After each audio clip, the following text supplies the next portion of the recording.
What up, y'all? My name is Jade Fox, and this is the Madeyoulooks channel. Welcome back to my channel. Today I have a fun video for you. I found this wild article on BuzzFeed, a collection of opinions about the worst 2023 trends so far. This was uploaded in July 28th of this year. So we're about a month out from when this was posted, and I don't think a month's time is really going to make a big difference. There is a disclaimer, and I do want to give the person who wrote this and the people who contributed to it, I want to give them this disclaimer. It says, trends are a completely and totally made up concept and something corporations manufacture for their own agendas. Every person I use as an example in this post looks incredible and is merely used as a visual aid, not for the purposes of ridicule. So the first trend that no one from BuzzFeed wants to see are claw clip ponytails. So y'all hate middle schoolers, huh? Is a claw clip ponytail a I don't know. It feels more like, I haven't had long hair in a long time.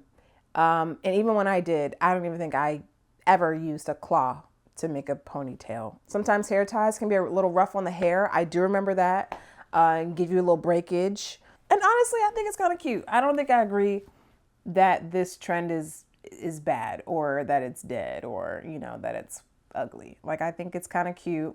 The clip is fine. The clip can stay. Number two, the whole Y2K trend that's been lurking for a while now, but boomed in 2023. I cannot stand the low-rise capris and bedazzled skinny scarves. It was the one decade I'd always hoped would never make a comeback, but here we are. It can look good in pictures and TikToks. I even follow one or two Y2K girlies, but it's absolutely ridiculous when you see someone wearing flared jeans under a pink dress in public. Come on, I know we as a society can do better. That was a lot, girl. That was a lot. I don't know, because in this photo, she's giving, period. So I just feel like, while I also think that the Y2K aesthetic is a little, whatever the chuggy equivalent for Gen Z is, like, it's very head-ass Gen Z behavior. But sometimes it'd be looking good. I'm actually going to make a video about why I believe the Y2K aesthetic has lasted as long as it has.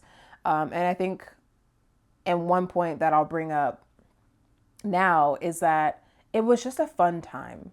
Not everybody wants to dress like they're from the fucking 50s. Not everyone wants to dress like a baddie. Not everyone wants to dress, in the Goodwill's finest. Like, people are interested in different types of different things, unique pieces, maximalism. But I think that we definitely live in a society where people whose style exists, kind of in the margins, can get ridiculed a lot. And not necessarily because it looks bad, but because that's just not how everyone else dresses. And I think that the Y2K aesthetic gives people kind of an opportunity to try some weird shit. I think it gives people an opportunity to be nostalgic, but also experimental at the same time. I think it's the most fun trend that we have. Literally, if you go on your TikTok right now, you got 17-year-olds talking about the old money aesthetic. It's like, girl, you don't have a job. Like, why are you trying to look like you have money? Whoever this is in this picture, 80 for Brady. Number three, thin eyebrows. I disagree. I think that the thin eyebrows are kind of giving. Not all the girls can pull off the thin brow look. The artsy girls, the Tumblr girls, the Y2K girls, the Chola girls, the goth girls, the emo girls. Like, there's a lot of subcultures that do these thin brows really well. And I just think you just need to have the face for it. I think you need to have the chops for it. So I disagree with this one. I think that this one's good, but I also really enjoy thick, bushy brows too. I think that like a unibrow can even be chic too. So it's just all about your style and how you do it. So I disagree with this one. I like this trend. And also, not everybody can have thick brows. Some people have no choice but to have thin brows. So to say that like thin brows suck, it's like, damn. Rat tails. Can't say that I've seen too many rat tails in my lifetime, let alone trending right now in LA at least. Aesthetically, I don't hate them. I could do without them. I don't hate them though. Next one is, okay, this person says, I'm from the South And I do love me a country boy, but the new trend is bushy mid-length hair underneath a trucker hat. I don't know what the hell is up with that, but it doesn't look good. So you just said fuck lesbians, huh? This one's giving me homophobic. I know she mentioned guys, but this style is like 40% of lesbians. You want them to just be bald and cold-headed? I don't even think this is a trend. Is this a trend? I don't mind this. I don't think I have an opinion on this either. Like I don't think it's good, it's bad. I just think it is. It's a weird hill to die on. So I'm gonna disagree. Just so that, you know that I disapprove. It feels more functional than anything else. It feels more like appropriate for this person's lifestyle more than anything else. Maybe they drive a tractor. Maybe they work in a Amazon warehouse. Maybe you got to move the hay from part of the barn to the other part of the barn. You got to cattle the horses. You got to go down in the well and get the water by the bootstrap. Next up, we have sheer clothing or sheer everything. Disagree. Sheer clothing is sexy as hell to me. There's just so many things you can do with sheer clothing, like with layering. And I saw this like masculine person, and they had on like a t-shirt and a skirt with like tights. I was like, oh, the androgyny is big in this room. So yeah, no, fuck you, girl. Sheer is it. Sheer is here to stay. Cargo pants. Yes, as a woman, I asked for clothes with pockets, but this is so not what I meant. You guys, because how you got a problem with a hair clip, cargo pants, and hats with mid-length hair? It's just like, y'all like nothing. Cargo pants, they were awful when they first came out in my childhood. To see them now in jogger form or the OG wide leg style is just disheartening. You do not need cargo pants unless you are on an archaeology dig or hiking. Girl, do you go outside? Do you like experience joy? Cargo pants are fucking lit. On top of the functionality, they just look cool as fuck. They come in so many different colors, fabrics. I'm mad at you for this one. Cargo pants? How you mad at cargo pants? Literally everybody likes cargo pants. This person said tooth gems. They make you look like you haven't brushed and they're a pain to remove. I've never had tooth gems. I think that they're really cute. I mean, while I do think that they are very much a trend, like I don't think that people are going to be like reaching for their 3-year-old tooth gems in the next however many years, but I'm not that mad at them.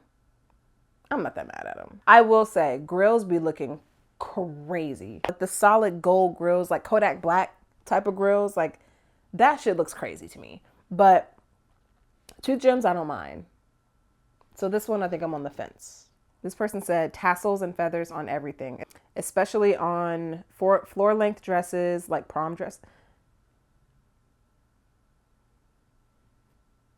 That's like saying, I'm tired of seeing navy blue on uniforms.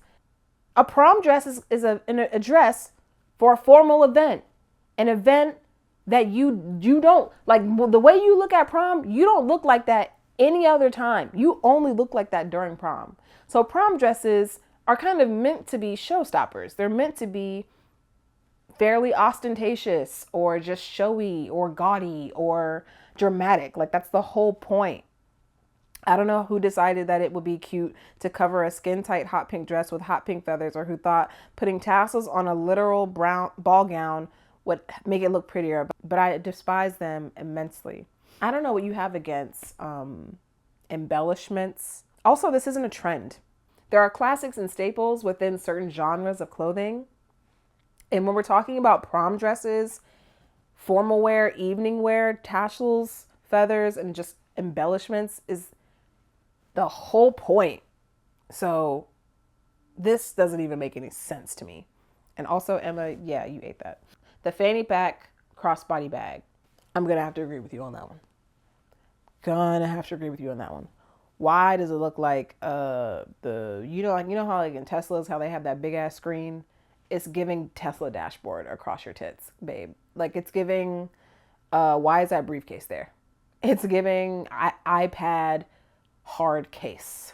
It's giving, like when you have like a little baby and you strap them to you got like a little portable swaddle and you can like have them like right here with it.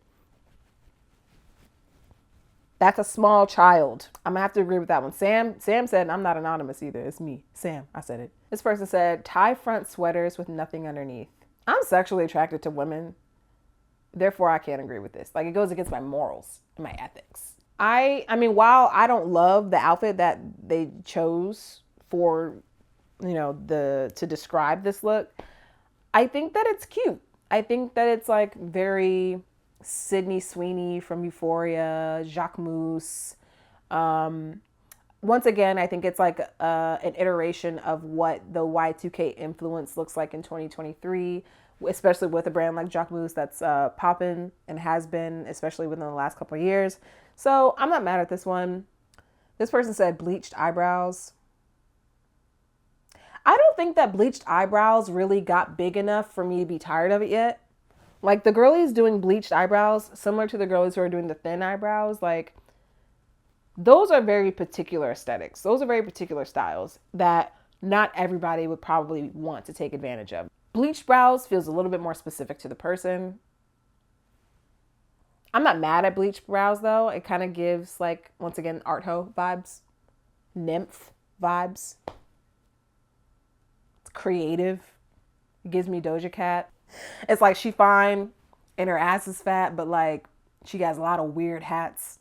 You know what I mean? Like, her body is crazy and she's been at every E3 and Comic-Con for the last 14 years.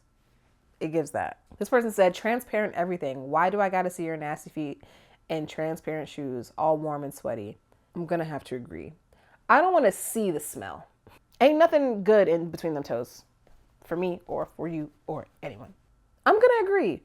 And I also think that that has something to do with no matter how good you look, if you look the least bit uncomfortable, hot, you're cold, your feet hurt, like whatever it is, you're always able to tell. And judging by the toes, judging by your soft, warm, moist toes in this shoe, I can see that you are uncomfortable. I can see right through you. All right, this person says, those awful scrunchy shirts that expand when you wear them. These are kind of ugly. Yeah, like not. Yeah.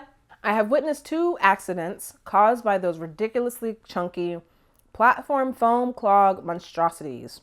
I don't have an opinion on these. I'm not mad at these, I guess. I think that any type of exaggerated trend, so, we had chunky accessories. So like chunky shoes, chunky jewelry, chunky glasses, like all of that was trending. And then it kind of went to an extreme and where we went to like inflated and things started looking inflated. Things even got into like monster territory. It's like chunky plus. So I think that these like Balenciaga Crocs are an example of when a trend decides to take it even further. I just don't really like these personally, but I've seen people style these really cool ways. Once again, this is just a fun thing. It's a fun, weird thing like that happens in fashion. It's a fun, weird little trend. Even like the inflated accessories trend is just odd, but I think that it's fun. And I think that people are enjoying having playful pieces. And so the concept I'm here for, I'm on the fence. Flounced skirts. They look good on no one. I've never heard of this before. I love Beyonce, and this reminds me of the time where I was really getting into Beyonce. I feel like she was wearing stuff like this with like a little camisole, and she would have her hair bone straight, or she would do those like huge bouncy curls all the time. Like I'm talking, like 17 magazine Beyonce, Dish Network commercial Beyonce. You had to be there. You just had to be there. Like it's kind of giving me that. It's giving me like pointy kitten heel, these little skirts, and a tank top, and like one of those like big old droopy belts. So no, I disagree. Finally, giant oversized men's blazers on women. It looks like we're playing dress up in our dad's clothes. That's the point, bitch. Sorry, I feel like I'm being hostile for no reason. I think that the clean girl aesthetic has pretty much ruined oversized blazers and just the whole minimal kind of business casual vibe that was going on I think that it is now kind of morphed into quiet luxury. I don't know. This one's tough. I think that an oversized blazer is timeless. You can argue that it's a timeless staple, but you can also argue that it's not, because it's got, you know, a more punchy like point of view. I don't know. Maybe in this hot ass orange color that's in this picture, like maybe we're over the neon suits mixed in with the trend of the oversized blazer. The blazer itself, I'm not mad at. Church announcements. Number 1, Greece trip. We still got some early bird seats left. That will be in the description. And please let me know what you thought of some of these trends. See y'all soon in another one. Do not forget, wear what you want, wear what you like, wear it out. See you soon. All of my content is sponsored by my patrons, so thank you to my patrons for supporting my content. If you want to be down with the crew, it's only $5, but if you want the vlogs too, that's $10. So hit me with the 10, come through, and be part of the family. How come you don't want trucker hats, t-shirts, and sweatshirts? hillfoxclub.com.